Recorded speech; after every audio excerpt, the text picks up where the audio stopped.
Aries, this is for you. Kumusta na kayo guys? Okay? At pasensya na kayo sa ingay sa labas guys. Kung may gumagawa sa building. January 22, Aries, this is for you. Unahin natin ang message galing sa inyong mga mahal sa buhay na nandun na sa heaven. Na mahal nyo. Sila ay buhay pa guys. Ito ay minsan-minsan ko lang ginagamit kapag sinasabi sa message. Okay? Aries, this is for you. Tingnan natin ang message para sa inyo. Na mga taong mahal nyo sa buhay. Sila ay nandito pa sa lupa. At palagi nyo naman sinakasama. Minsan niyayakap kayo ng hindi nyo namamalayan. Okay? Kapag kayo ay nasa malungkot o nasa masayang moment. Okay, Aries. January 22, 2025. This is your message. I need message for Aries. Mamaya natin ito titignan guys. Okay? Para. Nandito ang ground yourself. Ground yourself. Ang ibig sabihin, ang ilan sa inyo ay unfocused at tired. Nakikita nyo to. Napapagod. Irritated. Impatient. Ito ay sign na ikaw ay ungrounded. Wala kayo sa center ng inyong mga focus sa buhay, mga gusto sa buhay. Ang ilan sa inyo. Okay, Aries?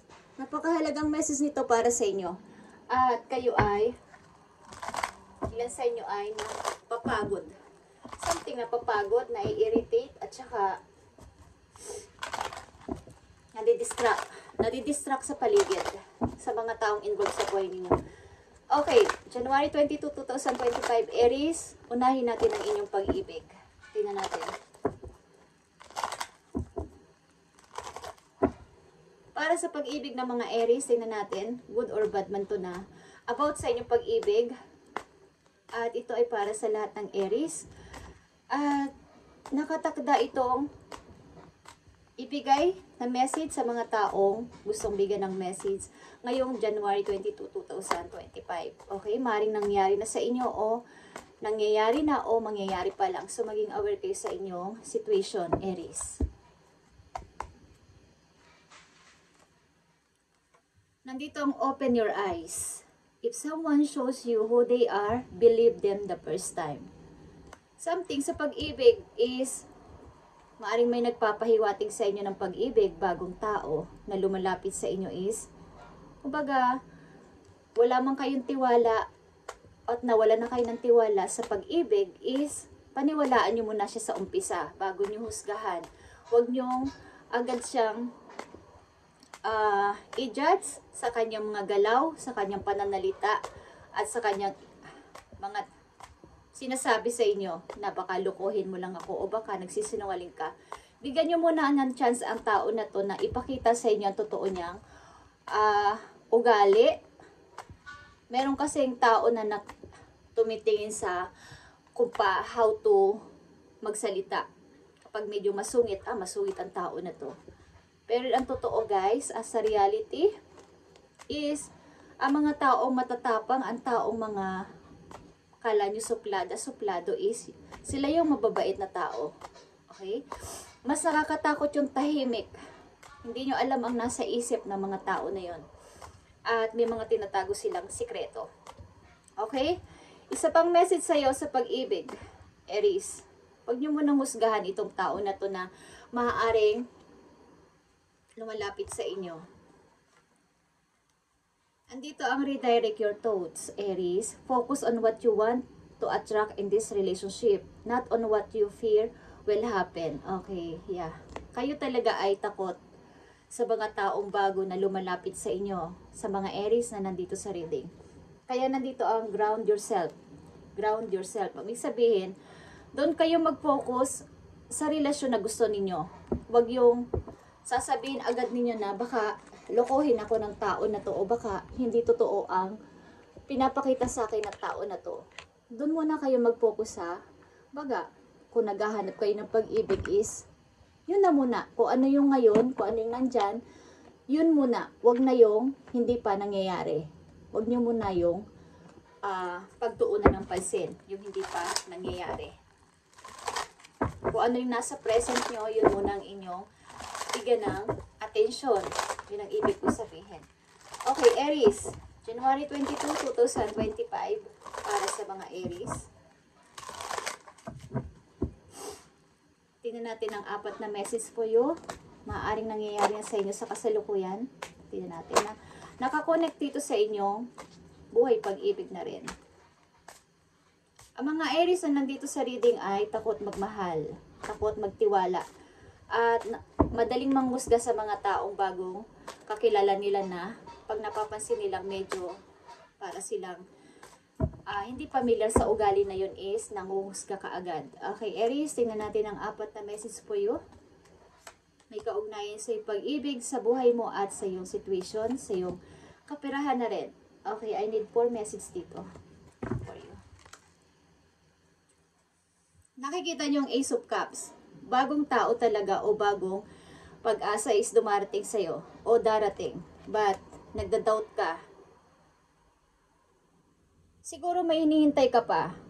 May hinihintay kang taong dati mong minahal. Nakikita niyo. Yeah. Takot kang magmahal. Takot kang lumabas sa iyong limitasyon. Maybe may hinihintay kang tao sa malayo. Okay? May hinihintay kang tao sa malayo but ang hirap niyang ma-reach. Ang hirap masabi na 100% na tong tao na to. Kaya, may bago mang dumarating na tao sa buhay mo is iniitsapwera mo muna. Malay nyo yun na yung totoo, hindi yung hinihintay mo. Just saying.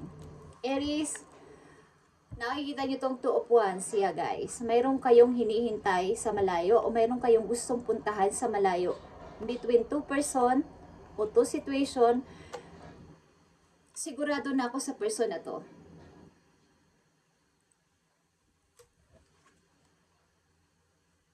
Five of Swords. May mga inalisan kang tao na ayaw mo na kasi ng gulo. Ayaw mo na gusto mo ng katahimikan o gusto mo na munang lumayo sa kanila. Knight of Swords is here.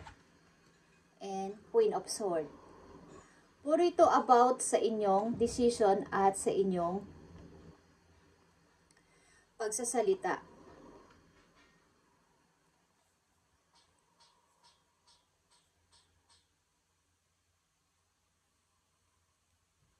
Meron ka dito mga tao na gustong layasan na muna o layasan na because meron ka talagang pinili sa malayong lugar o meron kang gusto sa malayong lugar.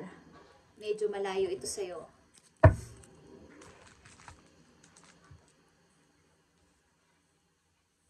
But meron kang pagdadoubt kung ito ay totoo. Kung ito ay totoo ba? Kung ano yung tinitibok ng puso mo sa ngayon, Aries, at ito yung gusto mong person is, huwag kang magpa-distract. Kung sa past mo na to is, napagod ka at, halimbawa is nagkaroon ka ng phobia. Kung ito talaga yung pipiliin mo sa bagong mundo mo, sa bagong buhay mo is, doon ka mag-focus sa ngayon. Ground yourself. Yan, ang payo rin sa'yo ng yung mga mahal sa buhay nandun na sa heaven. Kung ano yung nasa present mo at yun ang gusto mo mangyari is, doon ka mag-focus muna. Pakinggan mo ang iyong sarili. Huwag kang matakot. Maaaring sa mga nagdaan mong taon, dito is, pinatigas ng panahon ang puso mo. Okay?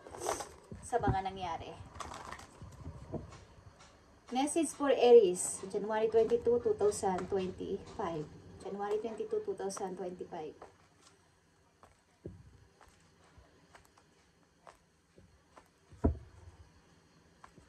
Katulad ditong tinitirang ko guys. Okay. May mga nagpipintura sa baba. Lagyan mo ng kulay ang iyong buhay. Lagyan mo ng kulay. Renew. Pagre-renew. Restart. Bagamat maraming process, maraming ginagawa, matatapos at matatapos din. Yeah, Wheel of Fortune. This is a good timing, Aries, para sa pagsisimula. The Fool is here and the Seven of Wands. So, huwag mo nang payagan na ikaw ay madistract ng nakaraan, guys, at matakot sa iyong mga plano sa iyong bago ngayon. Yeah. The Hangman is here in reverse. Ang ibig sabihin, maaaring nagkaroon ka ng hint, parang hint na, yeah, okay na. Maaaring nakapag-isip-isip na ang ilan sa inyo. Yeah, natanggapin ang offer na to. Something offer galing sa heaven or offer galing sa isang tao. Bagong opportunity. The Hierophant is here. Mga minor na problema sa pamilya. Meron kayo. Nakikita nyo ang Two of Wands again is here. Okay? Maaring kayo ay bubuo ng bagong family. Aries, sa bagong lugar. At this is a good timing for you. Ipaglaban mo to. Ipaglaban mo to kahit maraming against sa iyong mga plano o against sa iyong relasyon. Dahil ito ang iyong pagmumula ng bagong pagpapasimula. Maaring sa inyo, kayo ay the Devil in reverse.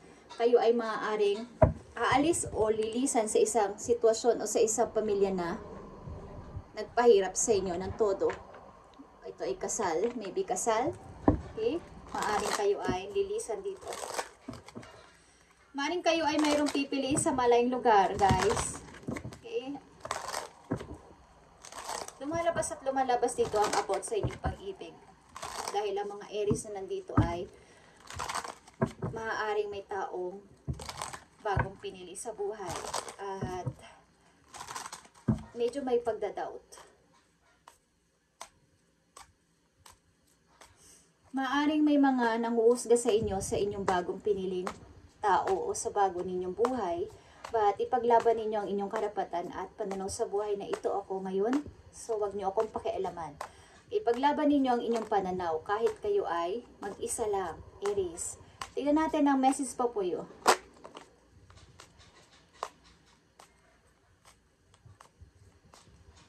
Almost sa inyo dito ay talagang nasa travel ang line ng inyong mga, kumbaga, kapalaran nyo. Nasa line nyo ang mag-travel. Ilan sa inyo. Okay, Aries, good and bad message ito. Tingnan natin ang message po yun. Paalala man to o babala. January 22, 2025 is here. Healthy choices. Self-love and self-care. Being happier, love and life. Okay? About ito sa inyong sarili. Bigyan niyo ng self-love ang inyong sarili at self-care. Kumain kayo ng mga prutas, guys. Ilan sa inyo nakakalimutan kumain ng mga prutas. Okay? Just saying. At isa pang message po you, Aries. Nandito ang grounding na naman. Okay? It's all about ground or grounding ang inyong keywords today. Kaya ito ay inyong bigyan ng attention ang sinasabi kong ground or grounded. At nandito din ang stand your ground. Panindigan mo ang iyong mga desisyon at mga plano sa buhay simula sa araw na to. Stability and security. Okay? Kayo ay magkakaroon ng stability at security, parang secured sa pera, sa pamumuhay. Kumbaga magpo-focus kayo kung ano at sino ang nandyan sa inyo tabi sa ngayon. Okay? Mga message po sa iyo para magkaroon ka ng idea, guys. Aries, tama itong pagpili mo sa bagong pwesto na nasa malayo. Nakikita ko dito. May dala ditong Two of Wands. Pareho kayo, both of you is nag-iisipan sa isa't isa. Maaring sa tao din na yun na inyong involved sa buhay ninyo, kayo din ang iniisip at kayo din ang pinili between sa isa ding person. Okay? Aries, tingnan natin ang Angel's number para sa'yo. Aries, January 22, 2025. Angel's number for Aries. Andito ang 1212. Ibig sabihin to ay duality. Pair or balance.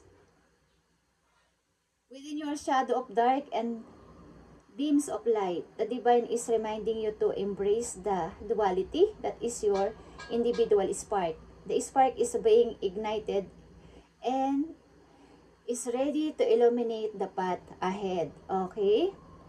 Sa mga pinagdesisyonan mo o pagdidesisyonan mo simula sa araw na to is isipin mo na ikaw ay nasa tama lang at isipin mo na ginawa mo lang ang nararapat or pantay lang. Okay, balance lang.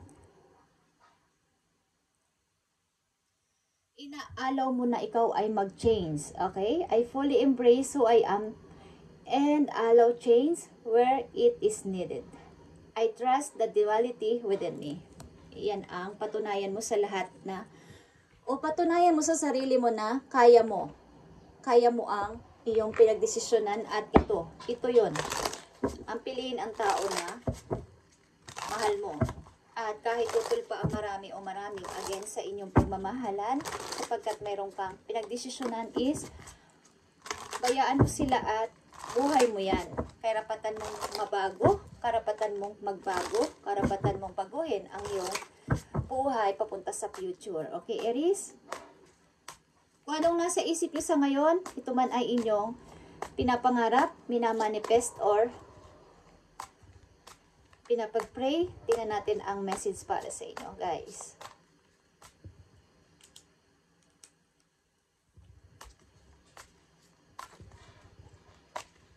Message for Aries. I need one message dito. Okay. Ito na ang sagot sa inyong mga nasa isip. Have faith. Okay. Magkaroon kayo ng tiwala o pananalig. Divine timing is at play. Okay. Nasa tamang pagkakataon at tamang timing ang gagawin ni God, ni Universe sa inyong mga nasa isip. At maybe next new moon, tandaan yan. Next new moon, ang inyong mga nasa isip is maaaring mangyari. Okay. At last message for you, Aries. Ito. Tingnan natin. Ito ay napakahalang message today. Tayo ay nag-meditate kahapon at everyday naman itong ginagawa. Guys. Para sa mga Aries na nakatakdang bigyan ng mensahe sa araw na to, January 22, 2025. Tingnan natin, guys. Ang message for Aries. Meron kayong dapat sigurong asikasuhin bago kayo lumarga o umalis o something, mag-travel.